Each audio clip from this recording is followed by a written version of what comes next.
I've got some new products from Detail Kitchen to show off today. They're not new to the channel. I've used them many times in the past, and you may have seen them in some of my more recent sealant tests. However, I wanted to show off a few new things, well, at least one new thing and one old thing. One that gives back for the damage we do to nature in the form of plastics. This is their Tropic Shampoo, where some of the profits of this will go to an ocean cleanup charity. It's a fantastic idea. Also, something to give to you, and that is a bit of pampering and pleasure. This is Strawberries and Gleam Sealant. This is a wet apply and dry apply sealant. So we're going to feature both of these and a few more of their products on today's video.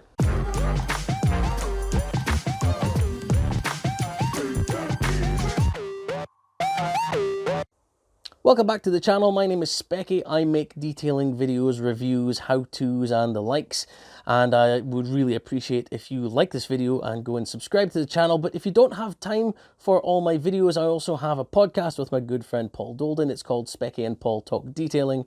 Feel free to have a look at that. Links will be down in the description below. Now, a few bits and pieces of information about the products I'm using today. I want to talk about these very quickly. First of all, Tropic Shampoo. I like the idea behind this one. It's a shampoo, and I'm sure shampoos, as shampoos go, they've already got one over there. I've got their cola shampoo over there. But the difference with this one is that 20% of their profits for this product, I have to look it up on my phone again because every time I try and do this, I forget what it is. It's the Sea Life Trust. Right, we'll get there eventually. So 20% of the profits from the sale of Tropic Shampoo will go to the Sea Life Trust. They realize that they cannot stop using plastic bottles in detailing related products. It's just not a thing that you can do, unfortunately. They're trying to use them, use versions which are as recyclable as possible, but there's always going to be a bit of plastic waste. So they're using the profits to do a bit of good. It's a little bit like carbon offsetting that you may see some companies do.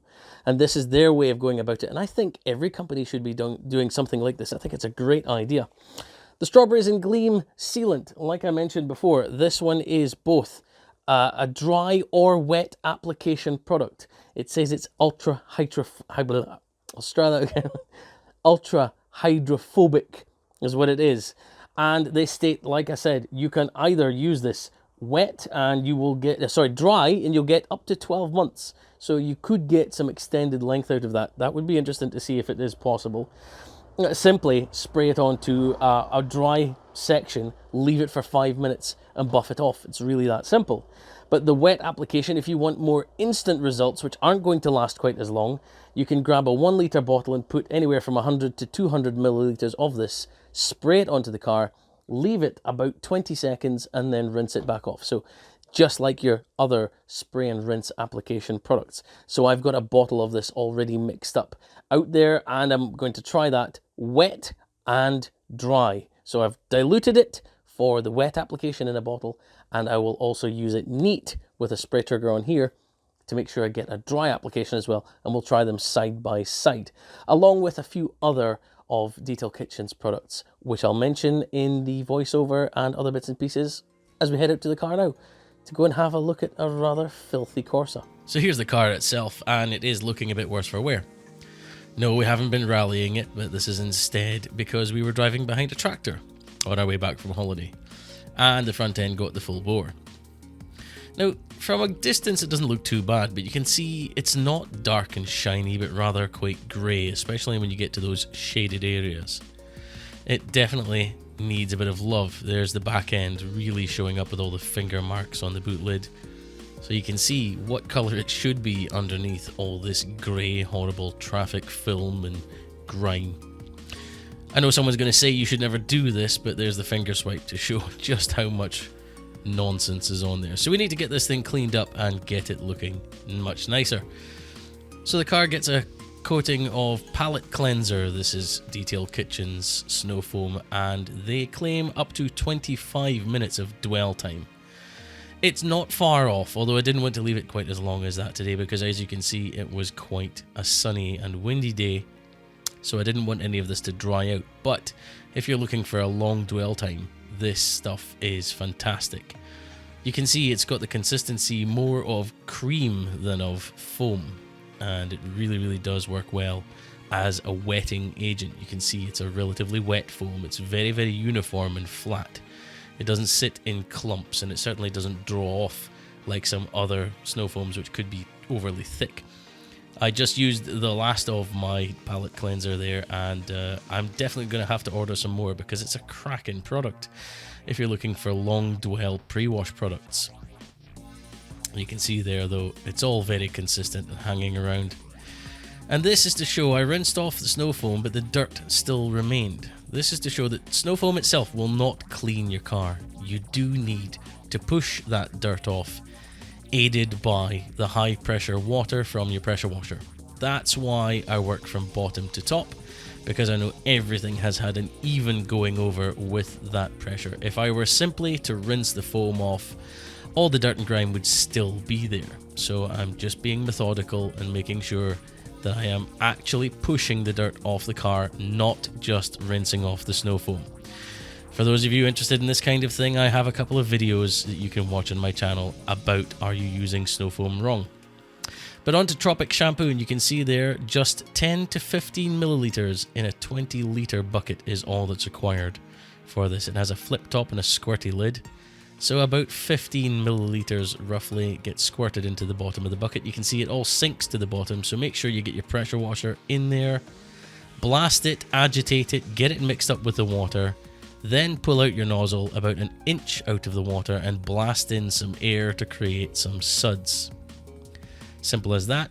Make sure you drop in your wash mitt. Now I will say this much, this shampoo, one, smells divine even when you're washing it, not just in the bottle, but when you're washing the car, the smell comes up and it is fantastic. It's not overly thick, it's not overly slick, but one thing it is it is really sudsy. And that suds last right to the end of the wash. There were suds in the bucket, and everywhere you go you can see I'm working around the car, different sides of it, and the suds just keep coming.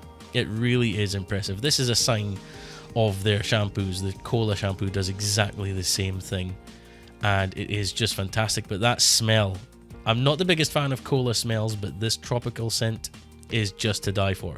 It smells fantastic, and it's a pleasure to use, and it's relatively economical too, so it's got a lot going for it. It is one of my more favorite shampoos, I have to admit that.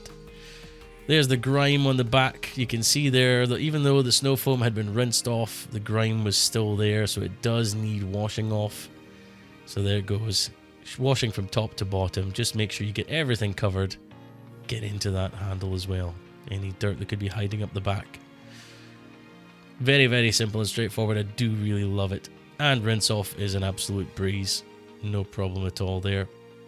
And now the car is already looking better, but you can see it is still very much hydrophilic. It's hanging on to water, and we need to get some protection on there quite quickly, because otherwise, with the water sticking to the car, that means dirt is going to be more likely to stick to the car too.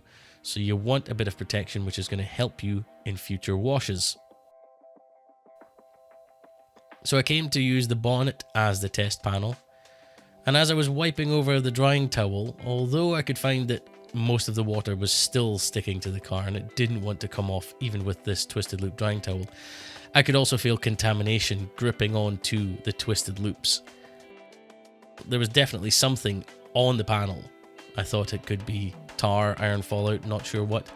So I've grabbed my G3 Pro Claim It to make sure that there's nothing on the panel at all. Yes, the panel could do with a polish, but honestly, I didn't have time for that today. So I've got some of the wash water that I've dribbled over there, and also a mixture of a cleaner which has a lot of slickness in it there. That's going to work as my clay lubricant together. Another dip into the wash water, and then just work across the panel, and I could feel that the panels were becoming slick and smooth again underneath after each going over each pass on the bonnet. So it really did need this. Like I said, it does need a polish anyway, but I'm just giving this a quick test just now, and the Claim It really does help. And that's the nice thing about the mitt. It holds a bit of water so you can keep lubricating your area as you're working it. And the shampoo did a decent job of working as a lubricant also. So everything gets a rinse off again before coming around with the drying towel. You can see there it is clinging to every bit of water. There's no repellency at all on this car. And the towel, although it felt nice and smooth on the panel now, you could see that water just remains, it clings. So it took quite a bit to make sure that panel was completely dry.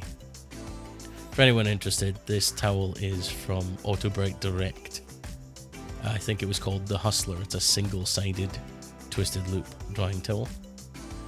Now, grab a microfiber and your strawberries and Gleam and simply spray a bit onto a dampened applicator, or in this case, a dampened microfiber.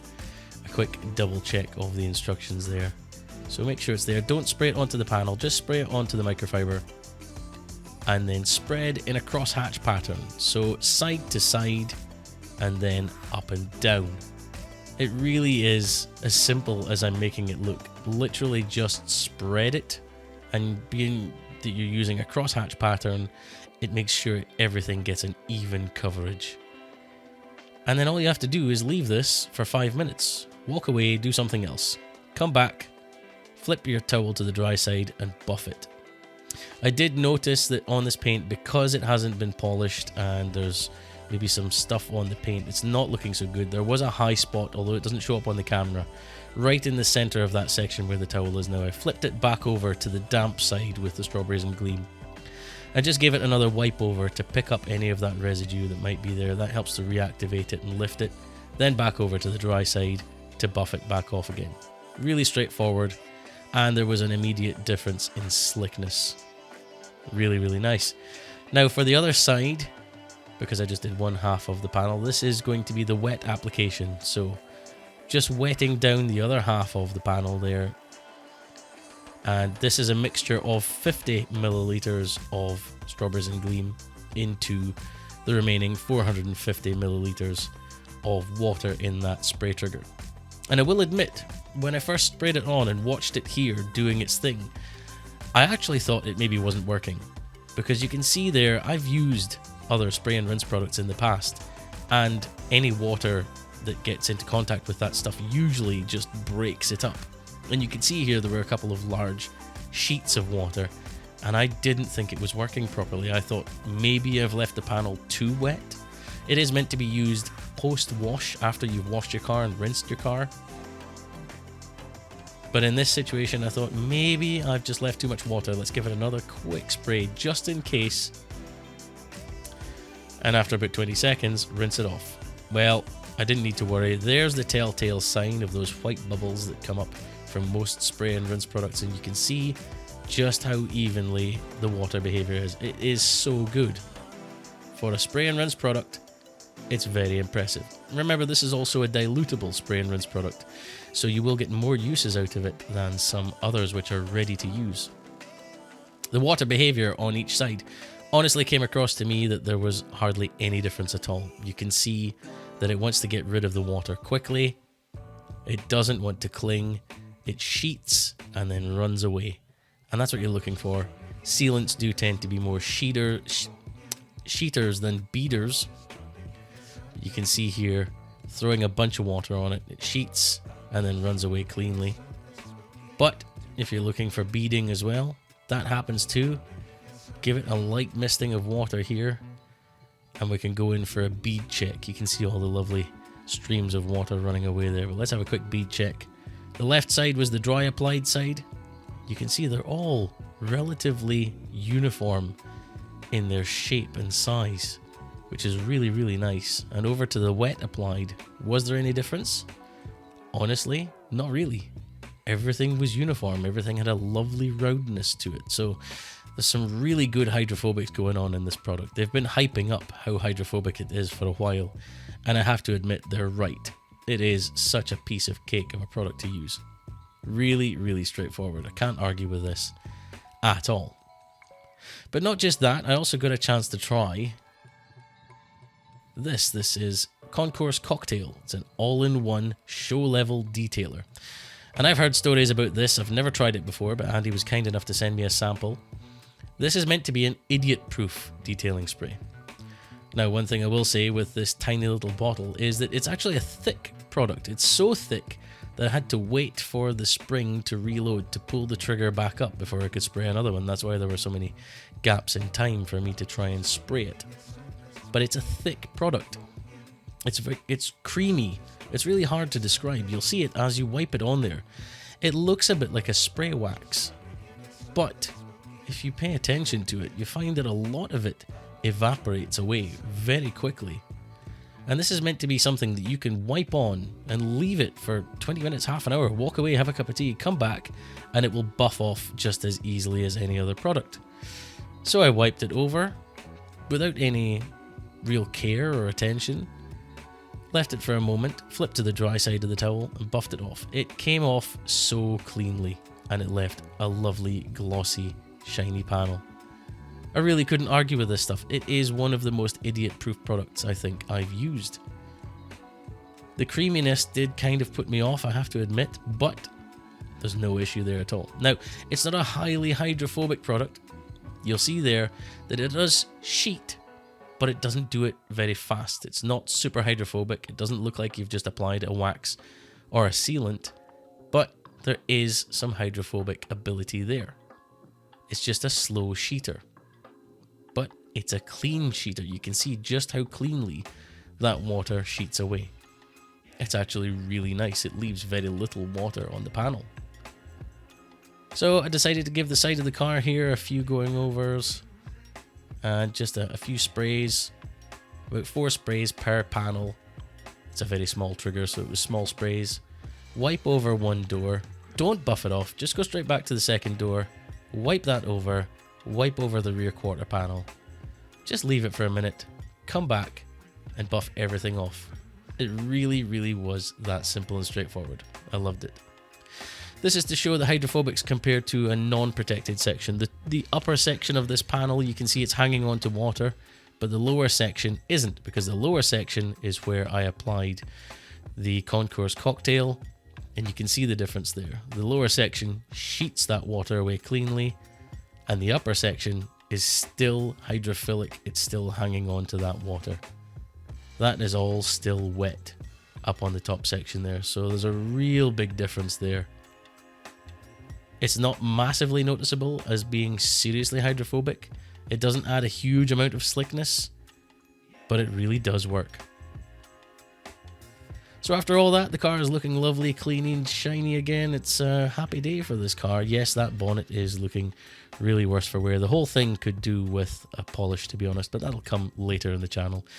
If you've enjoyed this and you want to check out any of the products, I will leave links down in the description box below. But I hope you have enjoyed this video. Please make sure to give it a like and a subscribe. And make sure you reach out in the comments and check out the podcast. Everything will be down in the description box. Thanks all for watching. I'll catch you guys in the next video.